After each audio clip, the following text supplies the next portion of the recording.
الحمد لله رب العالمين، الصلاة والسلام على سيد الأنبياء والمرسلين. أما بعد، فأعوذ بالله السميع العليم من الشيطان الرجيم. بسم الله الرحمن الرحيم. الصلاة والسلام عليك سيدي يا رسول الله وعلى آلك وأصحابك سيدي يا حبيب الله. صحیح بخاری اور صحیح مسلم میں ابو ہریرہ رضی اللہ تعالی عنہ سے روایت ہے، رسول اللہ صلی اللہ تعالی علیہ وسلم نے ارشاد فرمایا،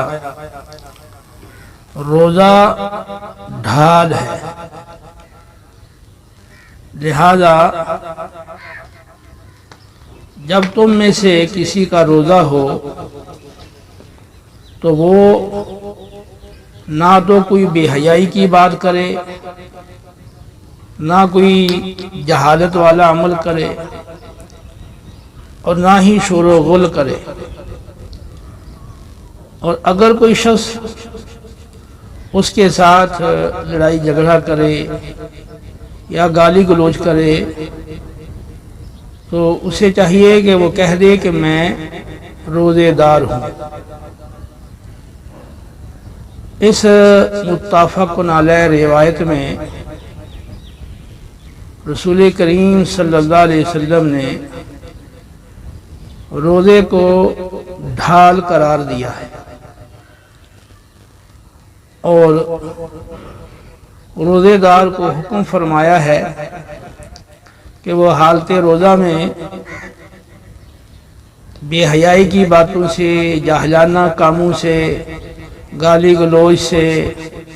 اور شور و غل سے اور ہر طرح کی نریبہ اعمال سے اجتناب کرے. اور اگر کوئی اس کو لڑائی جھگڑا کر کے، گالی گلوچ کر کے اس میں شریک کرنے کا ارادہ کرے، اس کو ان غلط کاموں پر ابھارے، تو اس کو چاہیے کہ وہ اسے کہہ دے کہ میں تو روزے دار ہوں، اور یہ کہہ کر اس سے کنارہ کشی اختیار کر لے. نسائی شریف میں صحیح سند کے ساتھ روایت ہے، عثمان بن ابو العاص رضی اللہ تعالیٰ عنہ کہتے ہیں، میں نے رسول اللہ صلی اللہ علیہ وسلم کو فرماتے ہوئے سنا کہ روزہ جہنم سے بچاؤ کا ذریعہ ہے، جہنم کی آگ سے ڈھال ہے. جس طرح تم میں سے کسی کے پاس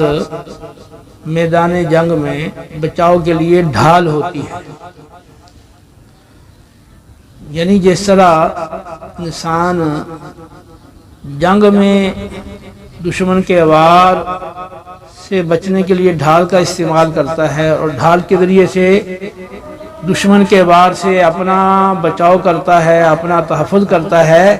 اسی طرح جو روزے دار ہے وہ روزے کے ذریعے سے اپنے آپ کو جہنم کی آگ سے بچاتا ہے. اسی طرح نسائی کی روایت میں صحیح سند کے ساتھ مروی ہے، ابو عبیدہ بن جراح رضی اللہ تعالیٰ عنہ کہتے ہیں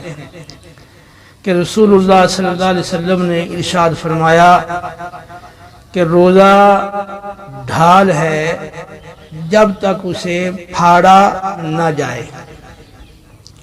پھاڑا نہ جائے، اس سے کیا مراد ہے؟ امام ابو عبد الرحمن دارمی رحمۃ اللہ علیہ اپنی مسند میں اس روایت کو نقل کرنے کے بعد فرماتے ہیں، یعنی غیبہ، یعنی روزے کی حالت میں غیبت کرنا، یہ روزے والی ڈھال کو پھاڑنے کے مترادف ہے. یعنی روزہ جہنم کی آگ سے بچاؤ کا ذریعہ ہے جب تک غیبت وغیرہ سے اجتناب کیا جائے. صحیح بخاری میں روایت ہے رسول اللہ صلی اللہ علیہ وسلم نے ارشاد فرمایا، جو شخص روزہ رکھنے کے باوجود جھوٹ بولنا اور جھوٹ پر عمل کرنا نہ چھوڑے تو اس کے کھانے پینے کو چھوڑ دینے کی اللہ کو کوئی حاجت نہیں۔ مطلب یہ ہے کہ روزے کا مقصود تو تقویٰ تھا کہ انسان کے اندر اللہ کا خوف اور خشیت پیدا ہو جائے اور اس کے ذریعے سے وہ گناہوں سے بچ جائے اور وہ نیک بن جائے۔ لیکن اگر روزہ رکھنے کے باوجود انسان جھوٹ بولتا ہے، خیانت کرتا ہے، بددیانتی کرتا ہے اور جھوٹ پر عمل کرتا رہتا ہے،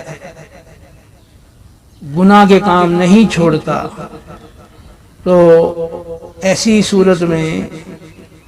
ایسا روزہ اللہ رب العالمین کو مقبول اور محبوب نہیں ہے، پسند نہیں ہے۔ جب مقصد حاصل نہ ہوا تقویٰ، تو پھر اس کے بھوکے پیاسے رہنے کی کیا حاجت ہے؟ تو ان احادیث مبارکہ کی روشنی میں غور کریں تو معلوم ہوتا ہے کہ روزے کا مقصد انسان کو پاکیزہ بنانا ہے اور انسان کے اندر تقویٰ پیدا کرنا ہے۔ قرآن پاک میں اللہ رب العالمین نے فرمایا ہے کہ اے اہل ایمان، تم پر روزے فرض کیے گئے جیسا کہ تم سے پہلے لوگوں پر فرض کیے گئے، لعلکم تتقون، تاکہ تمہیں تقویٰ حاصل ہو۔ تو اللہ رب العالمین جل جلالہ نے انسان کو، بندوں کو پاکیزہ بنانے کے لیے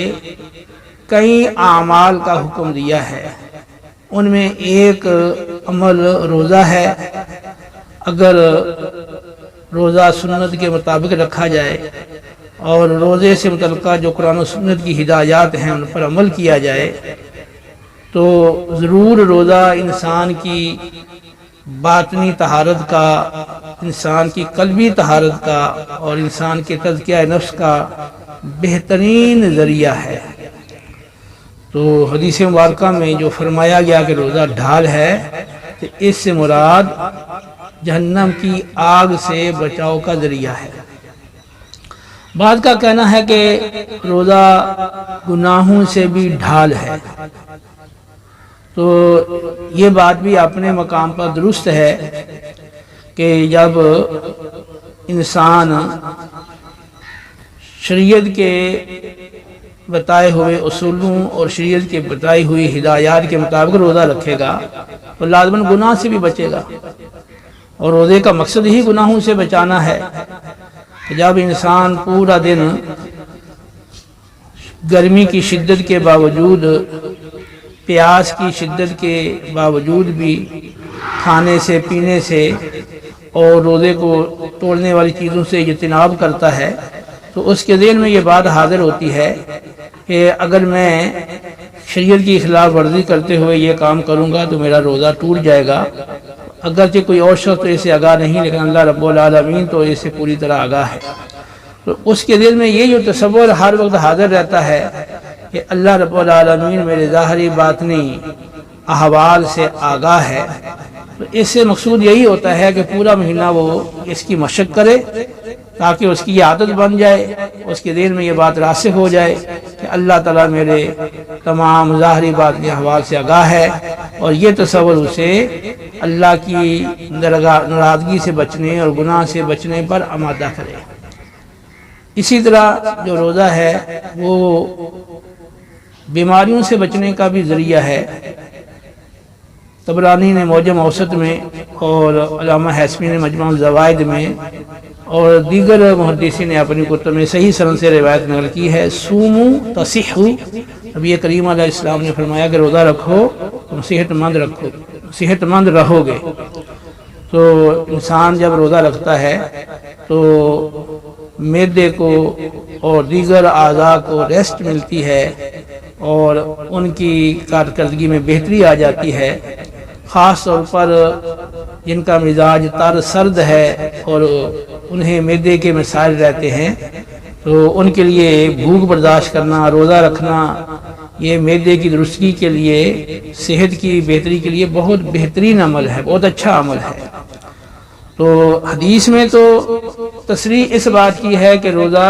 جہنم کی آگ سے ڈھال ہے، جہنم کی آگ سے بچنے کا ذریعہ ہے، لیکن جو یہ کہا گیا کہ یہ گناہوں سے بچنے کا ذریعہ ہے، بیماریوں سے بچنے کا ذریعہ ہے، تو دلائل کی روح سے یہ بات بھی درست ہے۔